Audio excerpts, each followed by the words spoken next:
Hi everybody, this is MaDonna from Mad Bees Quilt and Sew, and we are on Monday and we are working on our Making It Monday, and this project that we're working on is Vintage December, and we're up to working on our 4 patches. We will be creating 24 patches, not 24 patches, 24 patches. So I want to talk about how to get started on those and some tips and tricks with those. So how to get started on those is you should have in your supplies that you've cut 40 of the background color. So mine's the off-white. It's actually a MaDonna grunge, and it's white with a little bit of gray in it.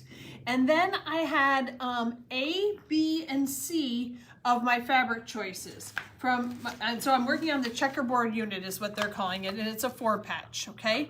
So I'm going to be using A, B, and C fabrics right now. So when I'm in my packets of those in my colorway were all my golds, okay? Even though they were in different envelopes, they are all the gold colors. So right now, and let me clarify that. Okay, my golds are part of that. Then there are some greens that I've set aside. So right now I'm working on the set that is going to make 12. So it's the B set, okay? So I'm gonna have 4 of A and 4 of C, but I'm making 12 of B. So that is what's forming this diamond shape, okay? Now, I could make those all creative and put them everywhere, but I have come up with the idea that I actually want a little bit of organization to mine. So I'm going to do 2 of them for one side and then 2 here. So I'm going to play with my colors a little bit as I do it. So you'll see that as I go on. But starting off, we're back at our sewing machine and we're going to start sewing. And one of the things that we've talked about, and I'm not sure if it was in this class or one of the previous, so if you've heard this before, I'm just going to talk through it again, is actually starting to sew. So I sit down behind my sewing machine, I'm ready to go, and most of us just put a piece of fabric underneath there and go. I'm going to start today with a little leader or cheater. People call this swatch of fabric, whatever. And I want to show you why.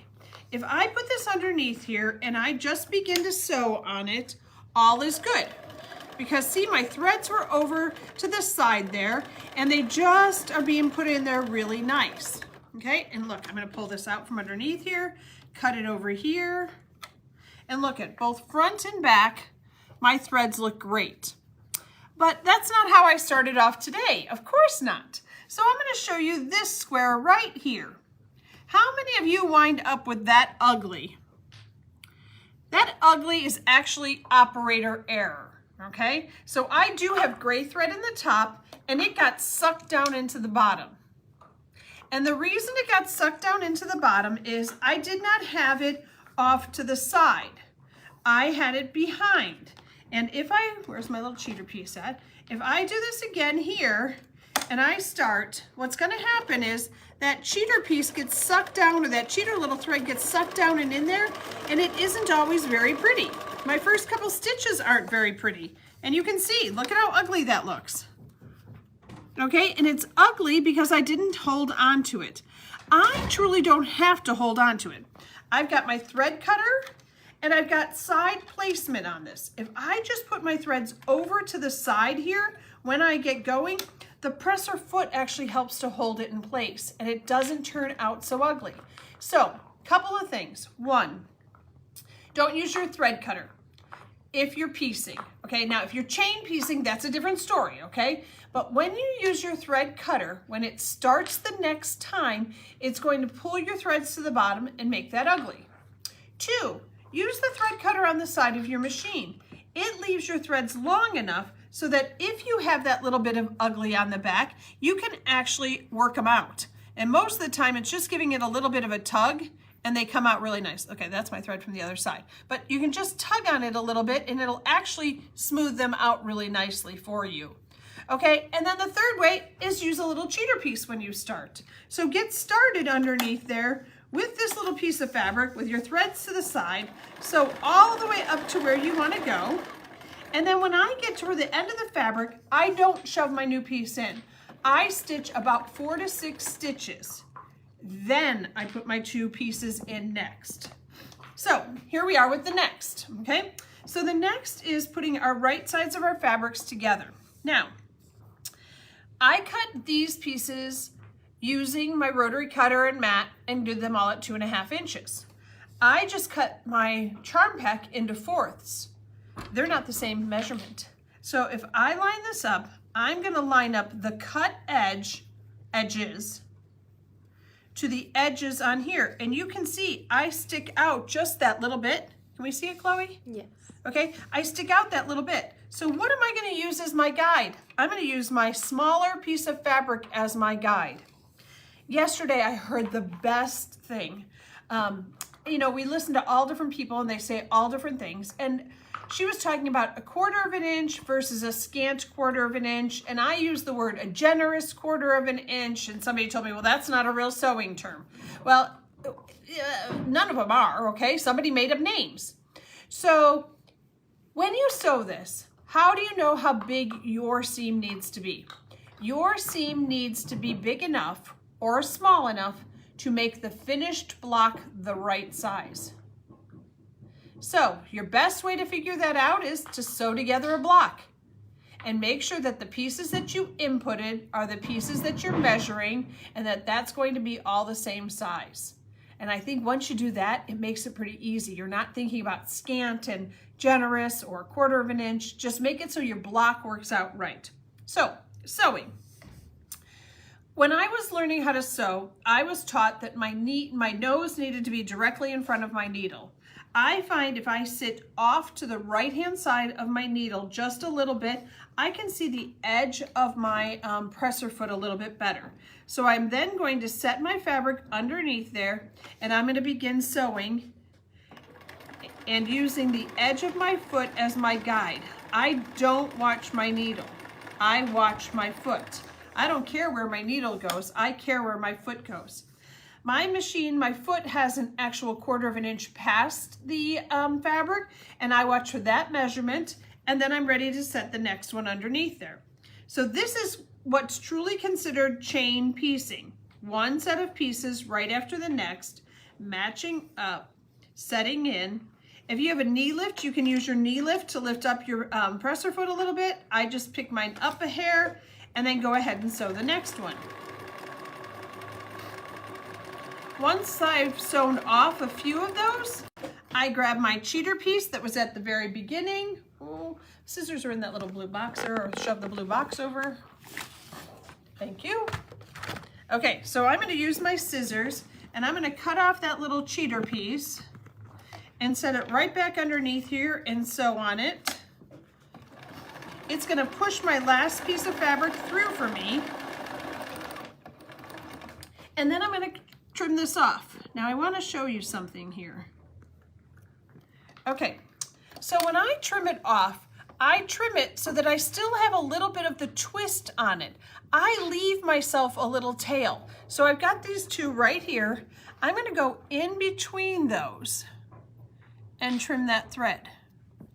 And see how it left that nice little twist? That little twist is going to prevent it from unsewing. I've got a little twist at the beginning, a little twist at the end. That way when I get ready to press these, I'm not gonna have an issue. The basic rule of thumb in pressing now, that's where we're gonna move to, is always press to the dark, okay? It's, you know, like the fourth thing. Always press to the dark. So we're gonna go to the iron, and I love a wool pressing mat. I find whichever side I need to press on, I put up. I set my seam, I lift up my fabric, I use my fingers to finger press it first while it's nice and warm, and then I just go ahead and I press. I didn't stretch, I didn't iron, I didn't take it for a walk anywhere, I just pressed it. And that's what it should look like. So I'm gonna do the other one. And I'm gonna pop it open. And I'm gonna finger press it first, and then I'm gonna put my iron on it. Okay, so I have now pressed both of these to the dark side. Now I have to put together my 4-patch. So my 4-patch consists of 2 sets of 2.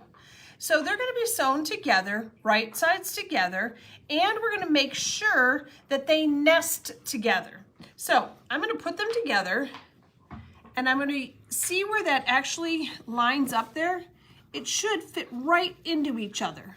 And I kind of use my fingers to squish back and forth until I don't feel a lip there at all. I don't feel any gap, and I'm super happy with that. Now, this is the place where you can choose to put a pin. If I put a pin in this, I actually put a pin in it right before the intersection, just so that way when I pull it out, it doesn't ruin my intersection. I can also use a dot of the Acorn Precision Glue right in there, and then that way it'll glue in this place for you so you don't have to think about it. But when you're sewing this, you want to be careful that you're not pushing with your top, your foot, the presser foot. You want to make sure that it doesn't have so much foot pressure on it that it's sliding all your seams out of whack.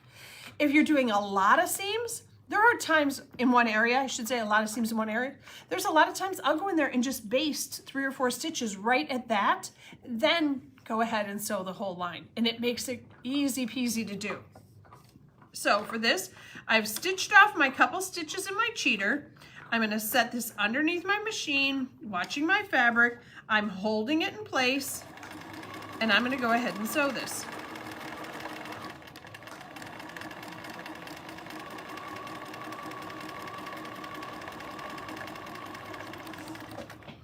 I stitch way past, so I've got plenty of stitches there, okay? And there's nothing underneath there. I can pull this to the side and trim it. And look at, I've left myself a long enough tail on there. I can trim that up to my 1/4 inch, and it won't come undone. There is nothing wrong with have 1/4 inch pieces inside your quilt. I would rather you have that than have them scalped all the time. The 1/4 inch is really going to keep everything together nice and neat for you.